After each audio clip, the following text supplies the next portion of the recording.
This is talk number 5 called Evening Sitting, and this was originally published in the book The Path to Peace, and there's no information about what year or what situation was that it was given in.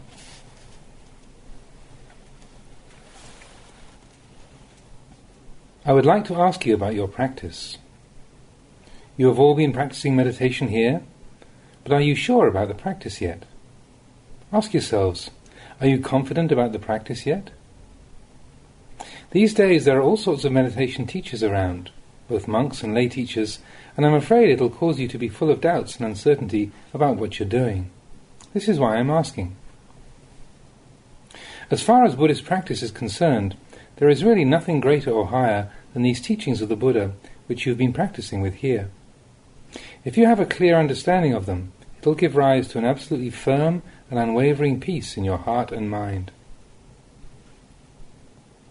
Making the mind peaceful is known as practicing meditation or practicing samadhi. The mind is something which is extremely changeable and unreliable. Observing from your practice so far, have you seen this yet? Some days you practice sitting meditation, and in no time at all, the mind is calm. Other days you sit, and whatever you do, there's no calm. The mind constantly struggles to get away, until eventually it does. Some days it goes well, some days it's awful. This is the way the mind displays these different conditions for you to see. You must understand that the 8 factors of the Noble Eightfold Path merge in Sila, Samadhi and Panya. They don't come together anywhere else.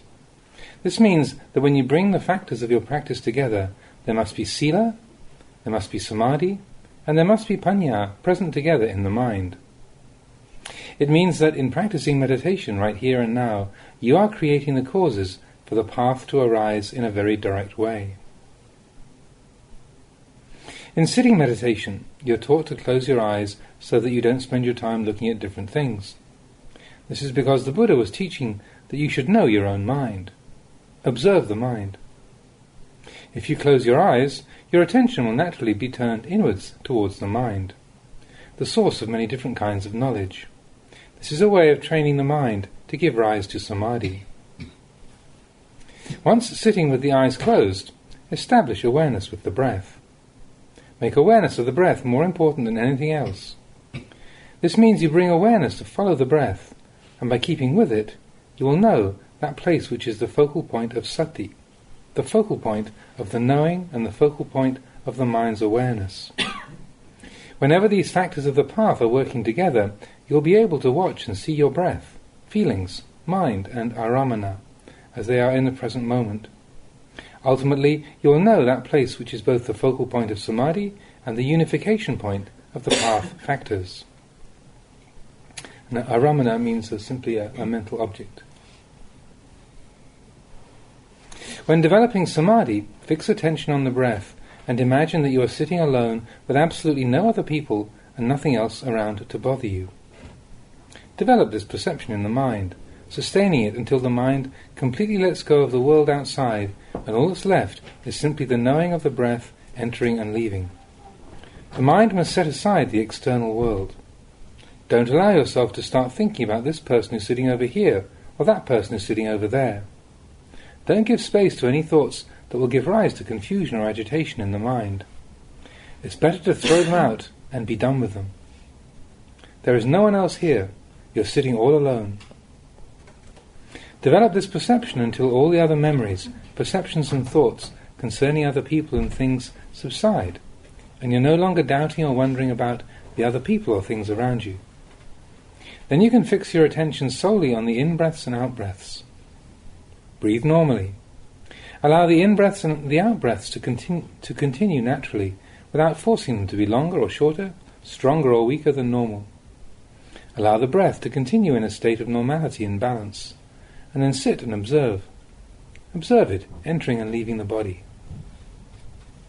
Once the mind has let go of external mind objects, it means you will no longer feel disturbed by the sound of traffic or other noises. You won't feel irritated with anything outside, whether it's forms, sounds or whatever. they won't be a source of disturbance, because the mind won't be paying attention to them. It will become centered upon the breath. If the mind is agitated by different things and you can't concentrate, try taking an extra deep breath until the lungs are completely full, and then release all the air until there's none left inside. Do this several times, then re-establish awareness and continue to develop concentration. Having re-established mindfulness, it's normal that for a period the mind will be calm, and then it'll change and become agitated again. When this happens, make the mind firm, take another deep breath, and subsequently expel all the air from your lungs. Fill the lungs to capacity again for a moment, and then re-establish mindfulness on the breathing. Fix sati on the in-breaths and the out-breaths, and continue to maintain awareness in this way. The practice tends to be this way, so it will have to take many sittings and much effort before you become proficient. Once you are, the mind will let go of the external world and remain undisturbed. Mind objects from the outside will be unable to penetrate inside and disturb the mind itself. Once they are unable to penetrate inside, you will see the mind. You will see the mind as one object of awareness, the breath as another, and mind objects as another. They will all be present within the field of awareness centered at the tip of your nose. Once sati is firmly established with the in-breaths and the out-breaths, you can continue to practice at your ease. As the mind becomes calm, the breath, which was originally coarse, becomes correspondingly lighter and more refined. The object of mind also becomes increasingly subtle and refined. The body feels lighter, and the mind itself feels progressively lighter and unburdened. The mind lets go of external mind objects, and you continue to observe internally. From here onwards, your awareness will be turned away from the world outside and be directed inwards to focus on the mind. Once the mind is gathered together and become concentrated, maintain awareness at that point where the mind becomes focused. As you breathe, you will see the breath clearly as it enters and leaves. Sati will be sharp, and awareness of mind objects and mental activity will be clearer. At that point, you will see the characteristics of sila, samadhi and panya, and the way in which they merge together. This is known as the unification of the path factors. Once this unification occurs, your mind will be free from all forms of agitation and confusion. It will become one-pointed, and this is what is known as samadhi. When you focus attention in just one place, in this case the breath, you gain a clarity and awareness because of the uninterrupted presence of sati. As you continue to see the breath clearly, sati will become stronger and the mind will become more sensitive in many different ways. You will see the mind in the center of that place, the breath, one-pointed with awareness focused inwards, rather than turning towards the world outside. The external world gradually disappears from your awareness, and the mind no longer goes to perform any work on the outside. It's as if you've come inside your house, where all your sense faculties have come together to form one compact unit. You are at ease, and the mind is free from all external objects. Awareness remains with the breath, and over time it will penetrate deeper and deeper inside, becoming progressively more refined. Ultimately, awareness of the breath becomes so refined that the sensations of the breath seem to disappear. You could say either that awareness of the sensation of the breath has disappeared, or that the breath itself has disappeared. Then there arises a new kind of awareness that the breath has disappeared. In other words, awareness of the breath becomes so refined that it's difficult to define it. So, it might be that you're just sitting there and there's no breath. Really, the breath is still there, but it has become so refined that it seems to have disappeared. Why? Because the mind is at its most refined, with a special kind of knowing. All that remains is the knowing. Even though the breath has vanished, the mind is still concentrated with the knowledge that the breath is not there. As you continue, what should you take up as the object of meditation? Take this very knowing as the meditation object. In other words, the knowledge that there is no breath, and sustain this. You could say that a specific kind of knowledge has been established in the mind. At this point, some people might have doubts arising, because it's here that nimitta, or mental signs, images or visions that can arise in meditation, these can appear. These can be of many kinds. including both forms and sounds. It's here that all sorts of unexpected things can arise in the course of the practice. If nimitta do arise, some people have them, some people don't, you must understand them in accordance with the truth. Don't doubt or allow yourself to become alarmed. At this stage, you should make the mind unshakable in its concentration and be especially mindful. Some people become startled when they notice that the breath has disappeared, because they're used to having the breath there. When it appears that the breath has gone, you might panic or become afraid that you're going to die. Here you must establish the understanding that it's just the nature of the practice to progress in this way. What will you observe as the object of meditation now? Observe this feeling that there is no breath, and sustain it as the object of awareness as you continue to meditate. The Buddha described this as the firmest, most unshakable form of samadhi. There is just one firm and unwavering object of mind. When your practice of samadhi reaches this point, there will be many unusual and refined changes and transformations taking place within the mind, of which you can be aware. The sensation of the body will feel at its lightest, or might even disappear altogether. You might feel like you're floating in mid-air, or seem to be completely weightless. It might be like you're in the middle of space, and wherever you direct your sense faculties, they don't seem to register anything at all. Even though you know the body is still sitting there, you experience complete emptiness. This feeling of emptiness can be quite strange. As you continue to practice, understand that there's nothing to worry about. Establish this feeling of being relaxed and unworried, securely in the mind. Once the mind is concentrated and one-pointed, no mind object will be able to penetrate or disturb it, and you'll be able to sit like this for as long as you want. You'll be able to sustain concentration without any feelings of pain and discomfort. Having developed samadhi to this level, you'll be able to enter or leave it at will. When you do leave it, it's at your ease and convenience. You withdraw at your ease, rather than because you're feeling lazy or tired.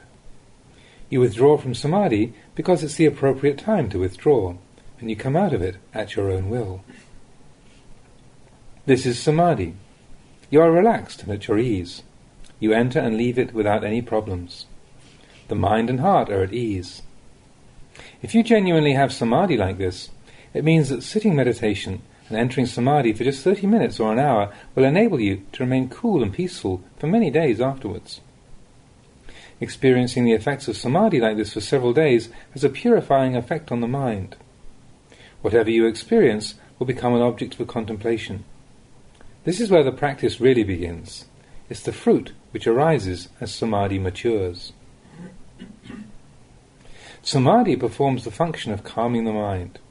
Samadhi performs one function, sila performs one function, and panya performs another function.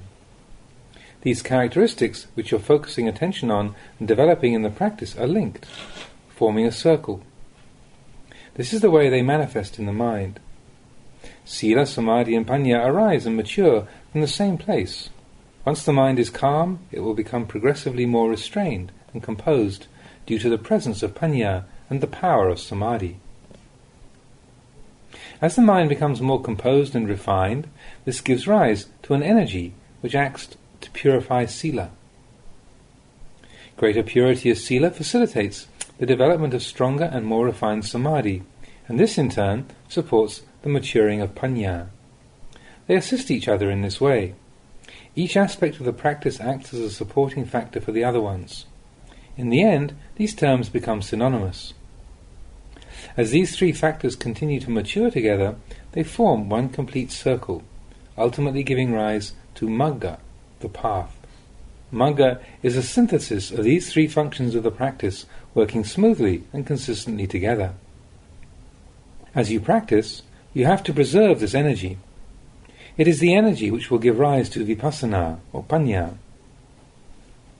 Having reached this stage, where panya is already functioning in the mind, independent of whether the mind is peaceful or not, panya will provide a consistent and independent energy in the practice.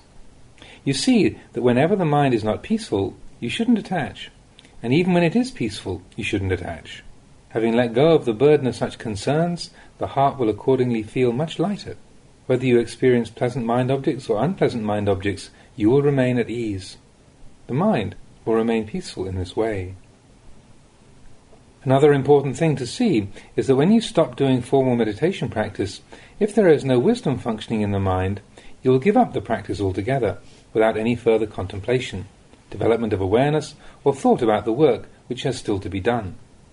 In fact, when you withdraw from samadhi, you know clearly in the mind that you have withdrawn. Having withdrawn, you should continue to conduct yourself in a normal manner. Maintain mindfulness and awareness at all times. It isn't that you only practice meditation in the sitting posture. Samadhi means the mind which is firm and unwavering. As you go about your daily life, make the mind firm and steady and maintain this sense of steadiness as the object of mind at all times. You must be practicing sati and sampajanya continuously. Sampajanya means self-awareness, self-recollection, clear comprehension. After you get up from the formal sitting practice and go about your business, walking, riding in cars and so on, whenever your eyes see a form or your ears hear a sound, maintain awareness. As you experience mind objects which give rise to liking and disliking, try to consistently maintain awareness of the fact that such mental states are impermanent and uncertain. In this way the mind will remain calm and in a state of normality. As long as the mind is calm, use it to contemplate mind objects. Contemplate the whole of this form, the physical body. You can do this at any time and in any posture, whether it's doing formal meditation practice, relaxing at home, out at work, or in whatever situation you find yourself. Keep the meditation and the reflection going at all times. Just going for a walk and seeing dead leaves on the ground under a tree can provide an opportunity to contemplate impermanence. Both we and the leaves are the same. When we get old, we shrivel up and die. Other people are all the same. This is raising the mind to the level of vipassana, contemplating the truth of the way things are the whole time. Whether walking, standing, sitting or lying down, sati is sustained evenly and consistently. This is practicing meditation correctly. You have to follow the mind closely, checking it at all times. Practicing here and now at 7 o'clock in the evening, we have sat and meditated together for an hour and now stopped. It might be that your mind has stopped practicing completely and hasn't continued with the reflection. That's the wrong way to do it. When we stop, all that should stop is the formal meeting and sitting meditation. You should continue practicing and developing awareness consistently, without letting up. I've often taught that if you don't practice consistently, it's like drops of water. It's like drops of water because the practice is not a continuous, uninterrupted flow. Sati is not sustained evenly. The important point is that the mind does the practice and nothing else. The body doesn't do it. The mind does the work. The mind does the practice. If you understand this clearly, you will see that you don't necessarily have to do formal sitting meditation in order for the mind to know samadhi. The mind is the one who does the practice. You have to experience and understand this for yourself, in your own mind. Once you do see this for yourself, you'll be developing awareness in the mind at all times and in all postures. If you're maintaining sati as an even and unbroken flow, it's as if the drops of water have joined to form a smooth and continuous flow of running water. Sati is present in the mind from moment to moment, and accordingly there will be awareness of mind objects at all times. If the mind is restrained and composed with uninterrupted sati, you will know mind objects at each time that wholesome and unwholesome mental states arise. You will know the mind that is calm and the mind that is confused and agitated. Wherever you go, you'll be practicing like this. If you train the mind in this way, your meditation will mature quickly and successfully. Please don't misunderstand. These days, it's common for people to go on vipassana courses for 3 or 7 days where they don't even have to speak or do anything but meditate. Maybe you've gone on a silent meditation retreat for a week or 2, afterwards returning to your normal daily life. You might have left thinking that you've done vipassana, quote unquote, and because you feel that you know what it's all about, then you carry on going to parties, discos, indulging in different forms of sensual delight. When you do this, when you do it like this, what happens? There won't be any of the fruits of vipassana left by the end of it. If you go and do all sorts of unskillful things which disturb and upset the mind, wasting your previous efforts, Then next year you go back and do another retreat for 7 days or a few weeks, then come out and carry on with the parties, discos and drinking. That isn't true practice. It isn't patipada, or the path to progress. You need to make an effort to renounce. You must contemplate until you see the harmful effects which come from such behaviour. See the harm in drinking and going out on the town. Reflect and see the harm inherent in all the different kinds of unskillful behaviour which you indulge in, until it becomes fully apparent. This will provide the impetus for you to take a step back and change your ways. Then you would find some real peace. To experience peace of mind, you have to clearly see the disadvantages and danger in such forms of behaviour. This is practicing in the correct way. If you do a silent retreat for 7 days, where you don't have to speak or get involved with anybody, and then go chatting, gossiping, overindulging for another 7 months, how will you gain any real or lasting benefit from those 7 days of practice? I would encourage all the lay people here who are practicing to develop awareness and wisdom to understand this point. Try to practice consistently. See the disadvantages of practicing insincerely and inconsistently, and try to sustain a more dedicated and continuous effort in the practice. Just this much. It can then become a realistic possibility that you might put an end to the kilesa, the defilements, qualities that darken and defile the mind, such as greed, aversion and delusion. But that lifestyle of not speaking and not playing around for 7 days, followed by 6 months of complete sensual indulgence without any mindfulness or restraint, will just lead to the squandering of any gains made from the meditation. There won't be anything left. It's like going to work for a day and earning £20, but then going out and spending £30 on food and things in the same day. Would any money be saved? It would all be gone. It's just the same with the meditation. This is a form of reminder to you all, so I'll ask for your forgiveness. It's necessary to speak in this way so that those aspects of the practice which are at fault will become clear to you, and accordingly you'll be able to give them up. You could say that the reason why you have come to practice is to learn how to avoid doing the wrong things in the future. What happens when you do the wrong things? Doing wrong things leads you to agitation and to suffering, when there's no goodness in the mind. It's not the way to peace of mind. This is the way it is. If you practice on a retreat, not talking for 7 days, and then go indulging for a few months, no matter how strictly you practice for those 7 days, you won't derive any lasting value from that practice. Practicing that way, you don't really get anywhere. Many places where meditation is taught don't really get to grips with or get beyond this problem. Really, you have to conduct your daily life in a consistently calm and restrained way. In meditation, you have to be constantly turning your attention to the practice. It's like planting a tree. If you plant a tree in one place, and after 3 days pull it up and plant it in a different spot, then after a further 3 days pull it up again and plant it in yet another place, it'll just die without producing anything. Practicing meditation like this won't bear any fruit either. This is something you have to understand for yourselves. Contemplate it. Try it out for yourselves when you go home.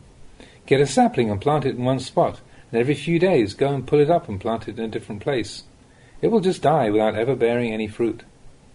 It's the same doing a meditation retreat for 7 days, followed by 7 months of unrestrained behaviour, allowing the mind to become soiled, and then going back to do another retreat for a short period, practicing strictly without talking and subsequently coming out and being unrestrained again. As with the tree, the meditation just dies. None of the wholesome fruits are retained. The tree doesn't grow, the meditation doesn't grow. I say, practicing this way doesn't bear much fruit. Actually, I'm not fond of giving talks like this. It's because I feel sorry for you that I have to speak critically. When you're doing the wrong things, it's my duty to tell you, but I'm speaking out of compassion for you.